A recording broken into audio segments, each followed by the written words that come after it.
Hola, soy Ernesto Acosta y te doy la bienvenida a un nuevo episodio de Como lo pienso, lo digo, un podcast de la red tupodcast.com. Bienvenidos a un nuevo episodio. Hoy quiero hablar sobre tecnología Apple. El otro día los chicos de Apelianos hicieron un episodio más, un excelente episodio sobre el nuevo diseño que se está rumoreando del iMac. Y sobre esto quiero dar mis puntos de vista, pero antes de entrar en el iMac voy a pasar por el iMac Pro. En este episodio, algunos de los contertulios hablaron sobre que el iMac Pro no tiene ningún sentido. O sea, que fue un ordenador que Apple lanzó para mitigar el hecho de que no tenían el Mac Pro listo. Y como para entretener, pues dejaron este iMac Pro, que digamos que de alguna forma pues cubría ese hueco al no existir un Mac Pro con condiciones. Yo tengo sobre esto pues sentimientos encontrados, por el simple hecho de que yo creo que el iMac Pro sí puede tener sentido para determinadas personas. Me explico. Como vimos, ya Apple lanzó el iPhone SE y la mayoría de las personas que han hablado del tema han repetido como mantra lo mismo. Es un teléfono enfocado a un público en específico, a un nicho en específico. Y yo creo que con el iMac Pro sucede exactamente lo mismo. Es decir, el iMac Pro es un ordenador que tú lo puedes configurar con la suficiente potencia como para hacer trabajo pesado de edición de imágenes, de edición de video, pero hasta cierto punto sin romperte el bolsillo, comparando más o menos con toda la capacidad que se le puede poner a un Mac Pro del nuevo, del último que salió. Uno de los argumentos que daban en el podcast era que, si tú comparas prácticamente el precio de un iMac Pro contra el precio de un Mac Pro, el básico, pues casi que es mucho mejor ahorrar un poco más e irte al Mac Pro. Y en parte es cierto, o sea, tienes razón en ese sentido, pero hay un detalle. No todo el mundo tiene interés en poseer un ordenador que de por sí es bastante grande y que de por sí, a lo mejor no te interesa estarle cambiando las piezas. Es decir, supongamos que tú eres un fotógrafo que hace al año unos cientos miles de dólares y que tú inviertes en un iMac Pro que te cuesta básico unos $4,999, o sea, $5,000, con un Intel Xeon de 8 núcleos a 4.2 GHz, con 32 GB de RAM, con 1 TB de disco estado sólido y con una Radeon Pro Vega 56 con 8 GB de RAM. Ese hardware, que es el básico del iMac Pro y que lo convierte en un producto que vale $5,000, es más que suficiente para cualquier persona para hacer un trabajo más que decente.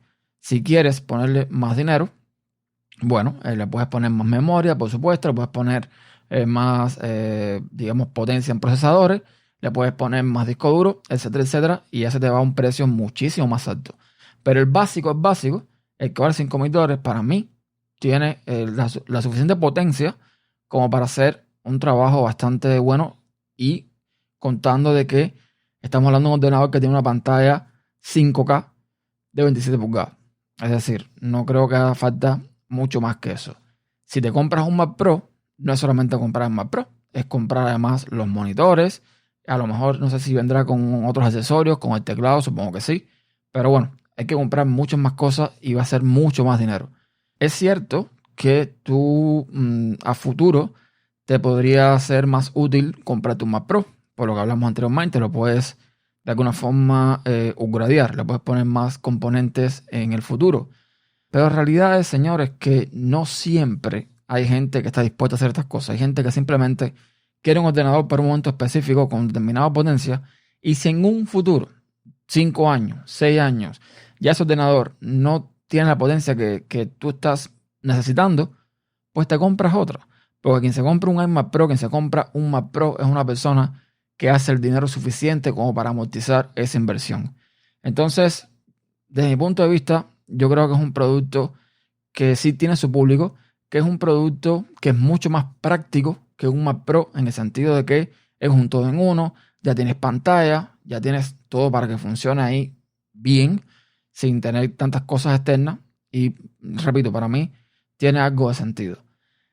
Es cierto también que el iMac normal, cuando lo configura su máxima capacidad, sobrepasa el precio del iMac Pro. Pero esto sucede no porque realmente cueste eso, sino porque a Apple se le fue la olla. Porque estamos hablando de que un iMac Pro tiene memorias SC, que son de Workstation, que son mucho más durables. Tiene procesadores Intel Xeon, mientras que un iMac normal lo que tiene es un Core i9 y lo que tiene son memorias de DDR4 convencionales. Es decir, el hecho de que el iMac cueste tanto dinero en su configuración máxima es simplemente una idea de olla de Apple. El punto es que supuestamente este iMac normal va a recibir un rediseño este año o el año entrante.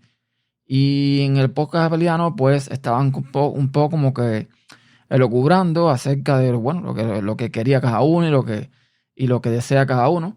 Y en algo en lo que todo el mundo coincide es, primero, en que no puede tener más un disco duro Fusion Drive, eso más que lógico. Y segundo, que permita al menos cambiar la memoria RAM.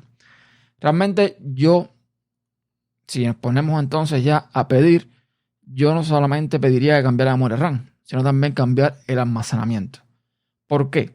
Para empezar, ¿quién le pidió a Apple un diseño tan delgado para un ordenador de sobremesa? Se han empeñado a hacer una cosa súper delgada que no tiene ningún sentido. Estamos hablando de un ordenador de sobremesa, un ordenador que no es portable, que tú no vas a llevar a ningún lugar. ¿Qué necesidad hay de hacerlo extra fino? Ninguna. Entonces, empezando por ese principio, no hay necesidad ninguna tampoco de estar soldando las piezas. No lo hay. Apple suelda las piezas en la motherboard simplemente por una cuestión de dinero, por una cuestión de que tú vas a tener que escoger la configuración que quieres en el momento, no puedes actualizarla después. Por lo tanto, si quieres 32 GB, si quieres 64 GB, lo que quieras, tienes que hacerlo en el momento de la compra. Y además, te va a costar dinero si se rompe o pasa algo y tienes que pasar por una Apple Store para que se arregle. Es tan simple como eso.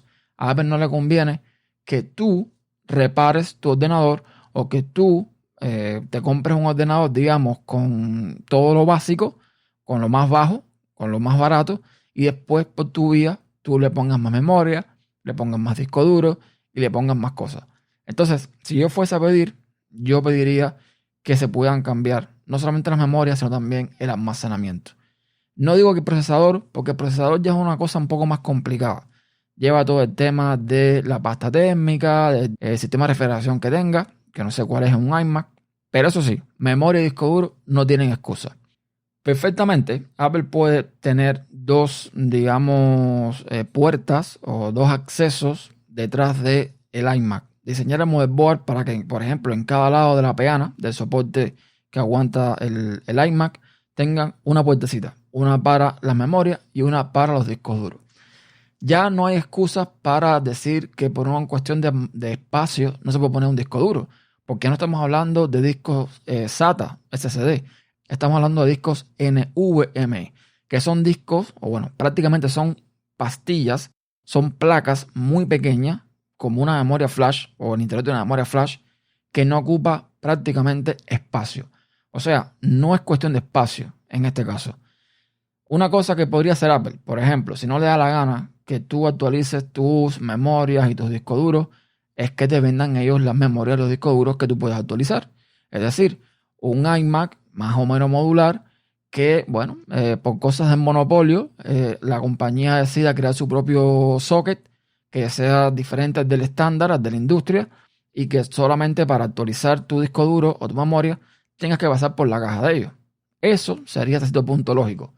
Pero la realidad es que a Apple no le interesa esto. Quizás por una cuestión de producción, quizás soldar es mucho más barato que hacer otra cosa, que lo dudo, realmente lo dudo, no sé cómo funciona el proceso, pero lo dudo. Y yo creo que no le costaría nada poner en la motherboard del iMac, del nuevo iMac, uno o dos slots conectores para discos NVMe que se puedan quitar o poner. Vamos a suponer además que Apple quiere poner un disco, digamos, soldado en la motherboard. Perfecto. Pongo en la motherboard un disco de 256 GB, de 512, lo que tú quieras para el sistema. Soldado. Perfecto, no hay problema. Dame la opción de poner un disco NVMe. Y aquí es donde entramos al meollo del asunto. Aquí en Estados Unidos y también en Europa se está moviendo o se está queriendo mover una especie de ley que te da el derecho a reparar. Es una cosa muy simple. Requiere que los fabricantes brinden a los propietarios y empresas de reparación independientes un acceso justo a la información de servicios y piezas de repuestos asequibles para que se puedan arreglar las cosas que uno tiene sin tener que ir a la compañía original que lo vendió. Es decir, Louis Rossmann, que es un técnico, un electrónico que repara ordenadores de Apple, ha hablado en muchas ocasiones sobre esto, sobre la dificultad de acceder a piezas de repuesto, a documentación oficial, a un montón de cosas. Apple simplemente no le da la gana hacer esto. Y Apple está haciendo mucho lobby político para que esta ley no se aplique en la mayoría de los estados y para que, si se llegara a aplicar, no los toquen a ellos, que los exoneren. Es complicado porque dense cuenta que para hacer el lobby tú tienes que meterte en el bolsillo a personas, normalmente políticos, que tienen determinado poder digamos, en la cúpula del gobierno y que además de eso son gente que deberían velar por ti, no por intereses particulares de una empresa. Pero así es don dinero. Generalmente este tipo de políticos termina en lo que se llama la puerta giratoria. Hoy como político apoya una empresa para la cual después vas a trabajar cuando dejes de ser político. En fin, el punto es que Apple está haciendo bastante lobby para evitar que esta ley de reparación, este Right to Repair Act, pues se aplique en la mayoría de los estados y que se le apliquen a ellos sobre todo.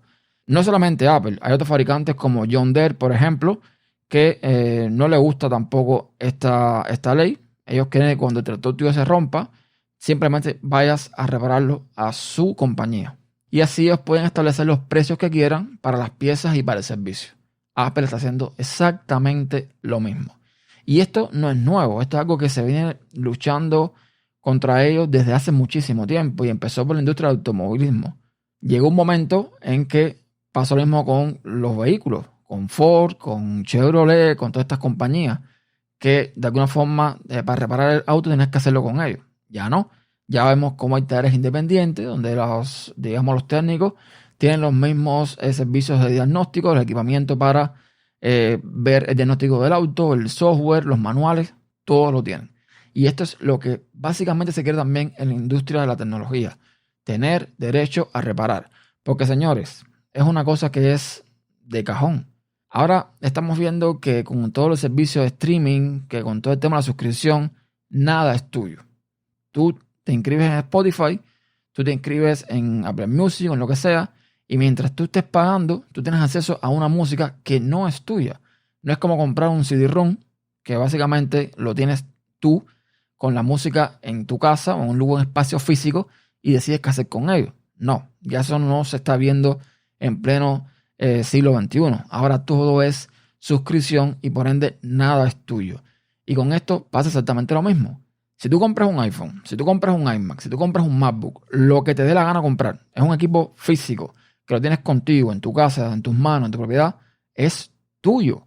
Tú tienes que tener el derecho de repararlo si tú quieres, de abrirlo, de romperlo, de modificarlo, por supuesto, teniendo en cuenta todo el tema de las garantías y todas las cosas que el fabricante pues te exige para cubrir con ciertos requisitos para una garantía. Pero fuera de eso, tú estás en esa libertad porque tú pagaste un dinero por ese dispositivo. Entonces, lo que está haciendo Apple, o la excusa que está poniendo Apple en este lobby político, es que si le da la posibilidad a las personas a reparar sus equipos, se pueden hacer daño. Oh, Tim, querido Tim, gracias por preocuparte por las personas de esa forma. Gracias por preocuparte que las personas se electrocuten. Lo entiendo. Eres un ser de luz. Pero estamos hablando de que personas como Louis Rossmann son gente ultra capacitada para reparar un equipo. No eres tú que estás en tu casa, que eres, qué sé yo, chofer de ómnibus, o eres carpintero, o eres otra cosa, a lo mejor no tienes ni idea de electrónica, y si te pones a abrir un ordenador y están los transistores cargados, te llevas un buen corrientazo. No es el caso, estamos hablando de personas capacitadas, personas que no tienen acceso a manuales, que no tienen acceso a documentación, que no tienen acceso a piezas de repuesto para hacer su trabajo. Entonces Apple, esa excusa de que la gente se hace daño si tú los dejas reparar sus cosas, no cuela. Y ese es el motivo por el cual yo creo, a no ser que esta ley entre en vigor realmente y que entre por lo menos en Estados Unidos, en la mayoría de los estados, y que se haga cumplir, Apple va a seguir haciendo lo mismo. Va a seguir soldando sus equipos, va a hacer que la reparación cada día sea más complicada, que no sea tan fácil como antaño hacer determinados cambios, y vamos a estar viendo pues todo más soldado y todo más complicado de arreglar. Así están las cosas y así es lo que vamos a estar viendo por lo menos hasta que esta ley no se apruebe. Entonces, con respecto al nuevo diseño del iMac, pues hay que ver si Apple se llama a capítulo y decide pues digamos que atajar al toro por los cuernos de momento y dejarte hacer determinadas cosas, por lo menos cosas básicas, como cambiar la memoria y, con suerte, cambiar también los discos duros, los NVMe. Pero, sinceramente, lo dudo. Y eso es todo. Pueden encontrar todos los episodios en tupodcast.com/como pienso digo, y todos los métodos de contacto lo tienen en tupodcast.com/contacto. Hasta la próxima.